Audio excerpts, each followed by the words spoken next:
سلمان غنی صاحب، ابھی بات ہوئی سہولت کاری پچھلے دور میں ہوئی اور عمران خان کو لایا گیا، ٹھیک ہے، وہ ایک وقت تھا اور اس پر تنقید بھی ہوتی رہی اور ہم نے بات بھی کی. اب سوال یہ کہ اس وقت کیا ہو رہا ہے؟ اس وقت کیا وہ سب کچھ نہیں دہرایا جا رہا؟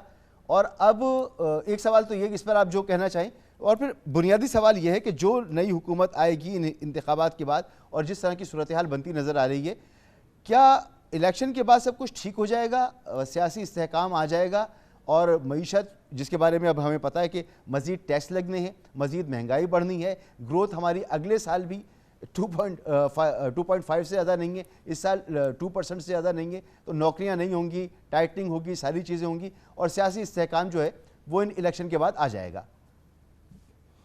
دیکھیں مسعود، جہاں تک سہولت کاری کی بات ہے، پاکستان کے اندر منتخب حکومتیں اس لیے دیر پا نہیں ہوتی کہ جو سہولت کاری کی وجہ سے وجود میں آتی ہیں، اور حکومتوں انہی کو یاد رکھا جاتا ہے جن کے پاس کوئی پلس ہوں.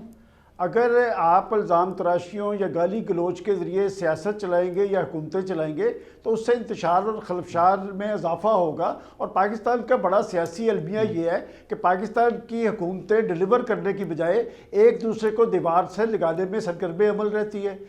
جہاں تک کہ آپ کی یہ بات ہے کہ جی آنے والی حکومت، دیکھیں مجھے جو نظر آ رہا ہے کہ جو اس وقت کیفیت طاری ہے، سلمان صاحب آنے والی حکومت سے پہلے ایک چیز اور پوچھنا چاہ رہا ہوں آپ سے کہ آپ کہتے ہیں کہ ایک دوسرے پر الزام تراشی اور بدتمیزی کی جو سیاست ہے وہ نہیں ہونی چاہیے.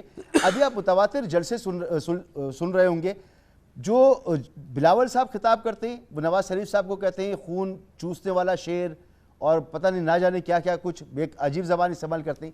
مریم صاحب کو آپ سنتے ہیں تو وہ عمران خان صاحب کو اسی طرح کی زبان سے نواز رہی ہوتی ہیں. تو یہ تو صورتحال اس وقت بھی موجود ہے. تو جو لوگ باتیں کرتے ہیں کہ جی عمران خان نے یہ سب کچھ کر دیا، تو اس وقت کیا گفتگو کر رہے ہیں خود بلاول صاحب اور کیا کر رہی ہیں مریم صاحبہ؟ مسعود اب میرا جواب ذرا سن لیں. دیکھیں بات جس کے پاس سے جو ہوتا ہے وہی بات کرتا ہے. بات یہ کہ اگر نواز شریف صاحب یہ بات کرتے نظر آتے ہیں کہ جی ماضی کے اندر میری حکومت نے ڈیلیور کیا تھا، ماضی کے اندر میری تو ہمیں وہ بھی ہم لوگ عزم نہیں کر پاتے.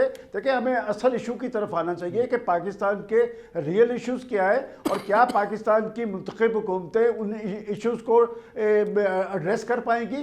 جو صورتحال بن گئی ہے پاکستان کے اندر، دیکھیں ماضی کے اندر بھی ایک تناؤ ہوتا تھا، لیکن الیکشن کے بعد ایک دوسرے کے مینڈیٹ کو تسلیم کیا جاتا تھا اور اپنے پروگرام پہ گامزن ہوتے تھے، اس لیے کہ ان حکومتوں کو خوف ہوتا تھا کہ ہم نے واپس عوام کی طرف جانا ہے. آج اگر ہم نواز شریف صاحب کی ڈسکس کرتے ہیں تو اس بنیاد پہ کرتے ہیں کہ ان کا یہ دعویٰ ہے کہ ان کی حکومتوں نے ڈیلیور کیا تھا. دیکھیں جو سوال آپ اٹھا رہے ہیں مجھے بھی یہ نظر آ رہا ہے کہ اگر یہی کیفیت طاری رہی تو پاکستان کے اندر کوئی ایسی مضبوط حکومت قائم نہیں ہو پائے گی جو پاکستان کے عوام کو ڈیلیور کر پائے.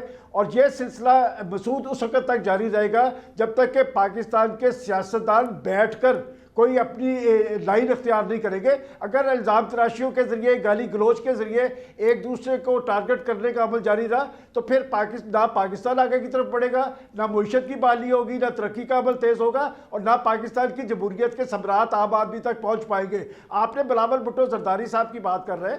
بات ہے کہ بلاول صاحب جو کہتے نظر آ رہے ہیں، میں کہتا ہوں جو ان کے دعوے ہیں وہ اپنی 15 سال کی گورنمنٹ دیکھیں سندھ کے اندر کہ انہوں نے کس حد تک وہاں پر ڈیلیور کیا ہے. اور جو الزام وہ شہباز شریف صاحب پہ یا نواز شریف صاحب پہ لگاتے ہیں، کیا 16 ماہ کی حکومت میں انہوں نے اپنا حصہ بحیثیت جثہ نہیں تھا لیا؟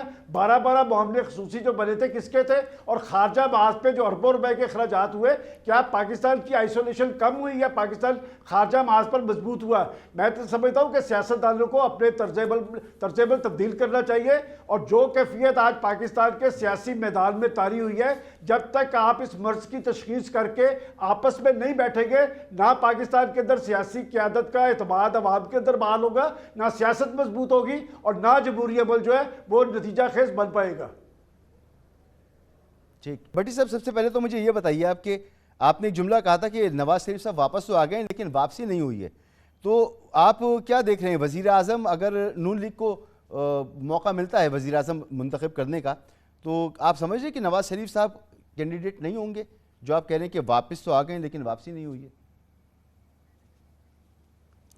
دیکھیے دونوں بھائی ہیں میرے، ان کی رائے میرے لیے قابل احترام ہے، لیکن کوئی روڈ میپ، کوئی ویژن، کوئی پالیسی، کوئی اگلے آنے کا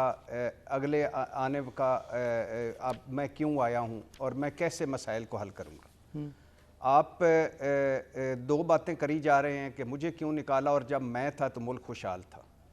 کیا آپ نہیں سارے کے سارے اسحاق ڈار صاحب بھی موجود تھے اور وہ شہباز شریف صاحب جن کی ترکی اور چین موطرف تھا جن کی پرفارمنس کا اور گورننس کا, اور وہ نواز شریف صاحب جن کے جن کے بارے میں کہا جا رہا تھا کہ ان کو اگر حکومت دیں گے کہ نکمے نااہل عمران خان کو ہٹا کر, تو میرے خیال سے مقصود چپڑاسی جایا کرے گا اور بوریاں بھر بھر کے دوست ملکوں سے ڈالر لایا کرے گا اور معیشت اوپر چلی جائے گی. ہر مسائل کا ان کے پاس حل ہے. 16 مہینے یہی نواز شریف صاحب ہر چوتھے دن شہباز شریف کابینہ سمیت لندن پہنچے ہوتے تھے. ہر فیصلہ نواز شریف صاحب نے کیا ملک کو دیا. ریکارڈ مہنگائی, ریکارڈ بے روزگاری, ریکارڈ غربت. اور وائٹ پیپر جس دن شہباز حکومت کا آ گیا نا کہ آئی کیسے اور گئی کیسے اور نواز شریف صاحب آئے کیسے اور گئے کیسے اور واپس کیسے آئے, تو وہ بلیک پیپر ہوگا اور بلیک ڈے ہوگا. لیکن خیر ان کو کیا فرق پڑتا ہے, ساری عمر جنہوں ڈھیلے کی ہیں. تو اب صورتحال یہ ہے کہ اس میں کوئی شک نہیں کہ نہ اس ملک میں 9 مئی پہلے ہوا ہے اور نہ جو کچھ طریقے انصاف کے ساتھ ہو رہا ہے وہ پہلے کبھی ہوا ہے. لیکن یہ اس کو اگر ساڈی گل ہو گئی ہے کو اگر مکافات عمل کا نام دے لیں تو پھر یہ 4-5 سال بعد ایک بار پھر ہوگا مکافات عمل. اس وقت نہ تڑپیے گا, اس وقت نہ روئیے گا. سر چلیں ساڈی گل ہو گئی ہے, یہ مکافات عمل ہے, چلیں اس کو مان بھی لیں. اب آگے بڑھتے ہیں نا, آگے بڑھتے مان لے جی ہو گئی, ساڈی گل بھی ہو گئی ہے اور مکافات عمل بھی اس کو سمجھ لیں. لیکن اس کے نتیجے میں جو پارٹی پوزیشن ہمیں بنتی نظر آ رہی ہے کسی حد تک اس کا اندازہ تو لگا سکتے ہیں. سندھ میں پیپلز پارٹی اور ایم کیو ایم کچھ حصہ ہو سکتا ہے کہ پیپلز پارٹی شہری علاقوں سے بھی لے لے سیٹیں. بلوچستان سے جو نواز شریف صاحب کے ساتھ ہیں وہ باب پارٹی, اس کی 6-7 سیٹیں ہیں, وہ شاید اس میں بھی ڈویژن ہے. جنوبی پنجاب محاذ کی جگہ اب آئی پی پی موجود ہے. اچھا ایم کیو ایم کہہ چکی ہے کہ جیتنے سے پہلے ہی ہم اپنی جو سیٹیں ہیں وہ نواز شریف صاحب کی نون لیگ کی خدمت میں پیش کر دیں گے. تو یہ تمام جماعتیں مل کر جب ایک حکومت بنائیں گی تو یہ جماعتیں تو وہ ہیں جو کسی وقت بھی اپنا فیصلہ تبدیل کر لیتی ہیں, کسی بھی اشارے پر اپنا فیصلہ تبدیل کر لیتی ہیں. تو ایک مضبوط حکومت تو بنتی نظر نہیں آ رہی. جو بھی وزیر اعظم ہوگا ہوگا تو وزیر اعظم, مگر تگڑا وزیر اعظم نہیں ہوگا کوئی.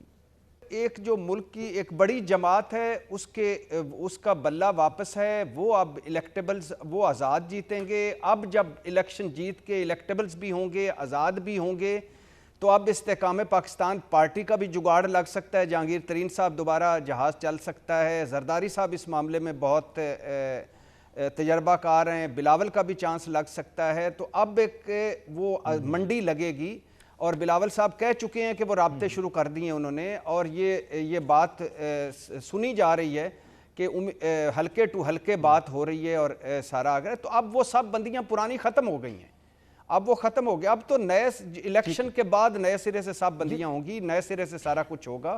اور دوسری بات یہ ہے کہ یہ کیا جن کی وجہ سے مسائل ہیں یا جو مسائل کی وجہ ہیں, اگر ان سے ہم توقع کر کے بیٹھ گئے ہیں کہ وہ مسائل حل کریں گے تو پھر کر لیں سر, ایک مرتبہ پھر کر لیں.